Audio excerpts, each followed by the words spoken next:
Assalamualaikum warahmatullahi wabarakatuh. Berjumpa kita lagi untuk siri yang kedua dalam mengenali sebuah alatan falak di sebelah saya, iaitu rubuk mujayyab.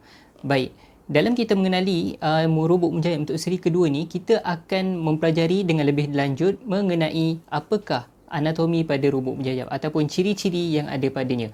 Baik, kalau dilihat dalam salah satu naskah falak berkaitan dengan rubuk mujayyab, contohnya saya ambil pedoman bahagia yang dikarang oleh Tuan Guru Haji Muhammad Saleh bin Haji Harun Kemboja, yang mana beliau menyatakan bahawa terdapat 12 ciri utama pada rubuk mujayyab. Manakala dalam pembacaan saya melihat ada tambahan ciri yang ke-13 dalam salah satu nota falak Ustaz Hanafiah bin Abdul Razak, iaitu merupakan salah seorang pakar juga dalam rubuk mujayyab. Baik, kita pergi satu persatu mengenai apakah ciri-ciri yang ada pada rubuk mujayyab.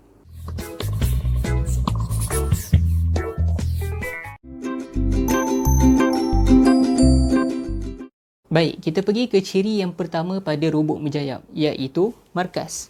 Okey, di sini saya tunjukkan tanda markas. Okey, kalau jika anda lihat, okey, markas ni adalah pusat bulatan. Seperti kita tahu, rubuk mujayyab adalah 1/4 daripada sebuah bulatan. Maka dalam bulatan pastinya ada titik tengah. Titik tengah bagi rubuk mujayyab adalah di markas. Markas inilah tempat di mana diletakkan ataupun dicocokkan benang atau tali yang digunakan bersama dengan rubuk mujayyab. Seterusnya kita lihat kepada ciri yang kedua pada rubuk mujayyab, iaitu kaus irtifa. Saya tunjukkan. Bermula daripada awal kaus di sini sehinggalah berakhir di sini, akhir kaus, lengkungan ini ataupun lengkuk ini dinamakan sebagai kaus irtifa. Pada kaus irtifa ini terdapat 18 rumah yang saya namakan panggilnya sebagai rumah kerana di mana pada 18 rumah setiap daripada satunya menandakan sudut pada 5 darjah. Kita lihat di sini bermula dengan 5 dan berakhir dengan 90. Ini bermakna pada sudut kaus irtifa ini dengan berpusatkan markas, ia mempunyai sudut 90 darjah. Okey. Baik. Jadi pada kaus irtifa ni terdapatnya 12 buruj. Antara buruj-buruj itu adalah seperti buruj hamal, buruj sauron, buruj saratan, buruj asad dan juga buruj sumbulah. Itu adalah bagi buruj di kawasan warna biru ini, iaitu buruj di bahagian utara. Manakala selebihnya buruj di kawasan sebelah warna merah jambu ataupun warna pink ini adalah buruj bagi kawasan sebelah selatan, iaitu buruj mizan, buruj akrab, buruj kaus, buruj jadi, buruj dalwun dan juga buruj huds.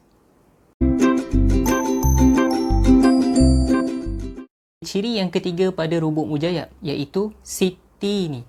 Siti ini merupakan garisan pada salah satu sisi rubuk mujayyab yang berada di sebelah sini. Bermula di markas hinggalah akhir kaus. Ataupun mudah dikenal pasti, garisan siti ini adalah yang berada di hadafah, yang di sini.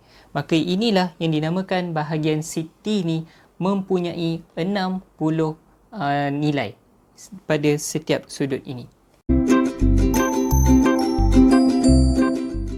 Seterusnya kita lihat kepada ciri yang keempat pada rubuk mujayyab, iaitu jaibut tamam, iaitu garisan yang bermula dari markas sehinggalah awal kaus. Inilah yang dinamakan sebagai jaibut tamam. Jaibut tamam juga mempunyai sebanyak 60 ataupun 60 nilai darjah padanya. Ianya merupakan salah satu sisi rubuk mujayyab yang bersebelahan dengan siti ini. Baik, kita pergi ke ciri yang pertama pada rubuk mujayyab, iaitu markas. Okey, di sini saya tunjukkan tanda markas. Okey, kalau jika anda lihat, okey, markas ni adalah pusat bulatan. Seperti kita tahu, rubuk mujayyab adalah 1/4 daripada sebuah bulatan. Maka dalam bulatan pastinya ada titik tengah. Titik tengah bagi rubuk mujayyab adalah di markas. Markas inilah tempat di mana diletakkan ataupun dicocokkan benang atau tali yang digunakan bersama dengan rubuk mujayyab. Seterusnya, kita akan lihat kepada ciri yang kelima pada rubuk mujayyab, iaitu juyub mabsutah. Juyub mabsutah merupakan garisan-garisan pada rubuk ini yang bermula ataupun yang turun daripada siti ini sehinggalah di kaus. Itulah garisan-garisan yang dinamakan sebagai juyub mabsutah. ciri yang keenam pada rubuk mujayyab, iaitu juyub makusah. Juyub makusah adalah garisan-garisan yang bermula ataupun yang turun daripada jaybut tamam sehinggalah di kaus. Itu adalah garisan yang dinamakan sebagai juyub makusah. Ciri yang ketujuh pada rubuk mujayyab, iaitu dairatul mil. Dairatul mil merupakan garisan 1/4 daripada bulatan yang ini, yang melengkung ni, yang mana ianya bermula dan berakhir pada sudut 24 darjah pada sisi siti ni dan juga pada sudut sisi jaybut tamam. Kita lihat kepada ciri yang ke-8 pada rubuk mujayyab, iaitu qaimatul zil al-mabsut, iaitu garisan yang turun daripada siti ni sehinggalah ke kaus. Ianya adalah garisan yang mana terdapat dua garisan, iaitu qaimatul akhdam yang bermula pada sudut 7 darjah pada siti ni dan juga qaimatul asabi', iaitu garisan yang bermula pada sudut 12 darjah pada siti ni. Ciri yang ke-9 pada rubuk mujayyab, iaitu qaimatul zil al-mankus, iaitu adalah garisan-garisan yang turun daripada jaybut tamam pada sudut 7 darjah dinamakan qaimatul akhdam dan pada sudut 12 darjah dinamakan qaimatul asabi'. Ianya bermula dari jaybut tamam dan berakhir pada kaus. Ciri yang ke-10 pada rubuk mujayyab, iaitu kausul asri. Kausul asri ni merupakan garisan ataupun lengkung yang bermaksud lengkung waktu asar. Terdapat dua pada rubuk mujayyab, iaitu yang pertama adalah kausul asri al-awwal dan juga yang kedua adalah kausul asri al-thani. Kedua-duanya merujuk kepada dua mazhab berkaitan dengan permulaan waktu asar, iaitu kalau kausul asri al-awwal merupakan mazhab Syafi'i, manakala kausul asri al-thani merupakan mazhab Hanafi. Seterusnya kita lihat kepada ciri yang ke-11 pada rubuk mujayyab, iaitu dairah at-tajyib. Dairah at-tajyib ni dia merupakan garisan separuh bulatan. Ada dua pada rubuk, iaitu yang pertama yang ini dairah at-tajyib al-awwal dan juga dairah at-tajyib al-thani. Ianya adalah garisan lengkung yang bermula pada markas dan berakhir pada awal kaus, dan yang lagi satu adalah bermula dari markas dan berakhir pada akhir kaus. Ciri yang ke-12 pada rubuk mujayyab, iaitu hadafah ataupun hadafatani. Ianya adalah dua binaan yang terkeluar daripada rubuk mujayyab, iaitu yang ini, yang pertama dan juga yang kedua.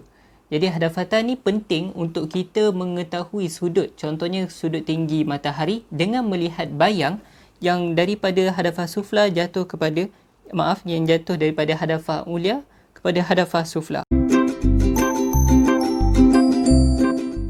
Kita lihat kepada ciri yang ke-13, yang mana yang saya pelajari daripada Ustaz Hanafi Abdul Razak, yang mana ciri yang ke-13 itu adalah khatul imtihan, iaitu garisan yang bermula di awal kaus dan berakhir sehinggalah di akhir kaus. Ianya adalah satu garisan lurus yang melintang daripada sini sehinggalah di sini.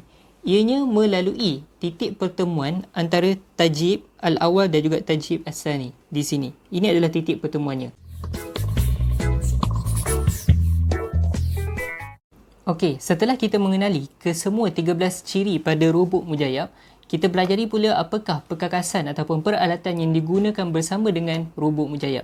Ada tiga yang utama, iaitu yang pertama dinamakan sebagai syakul, yang ini pemberat ataupun batu. Kemudian yang kedua adalah khayd, iaitu tali ini ataupun benang, dan yang ketiga adalah muri, dua benang halus yang kecil ni, yang pendek ni, yang diikat pada khayd. Okey, kita dah kenal kesemua 13 ciri pada rubuk mujayyab dan juga tiga perkakasan utama yang digunakan bersama dengan rubuk mujayyab.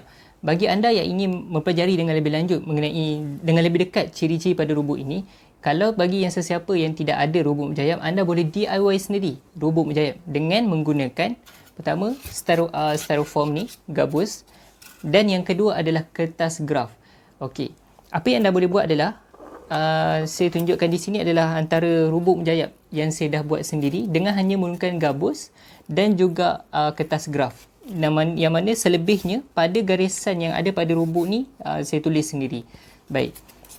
Untuk panduan bagaimana membuat robot menjahit menggunakan kertas graf dan juga styrofoam, saya akan tunjukkan dalam website jendelaangkasa.com.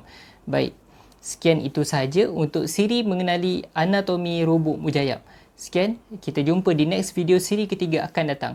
Sekian, wabillahi taufiq wa hidayah. Assalamualaikum warahmatullahi wabarakatuh.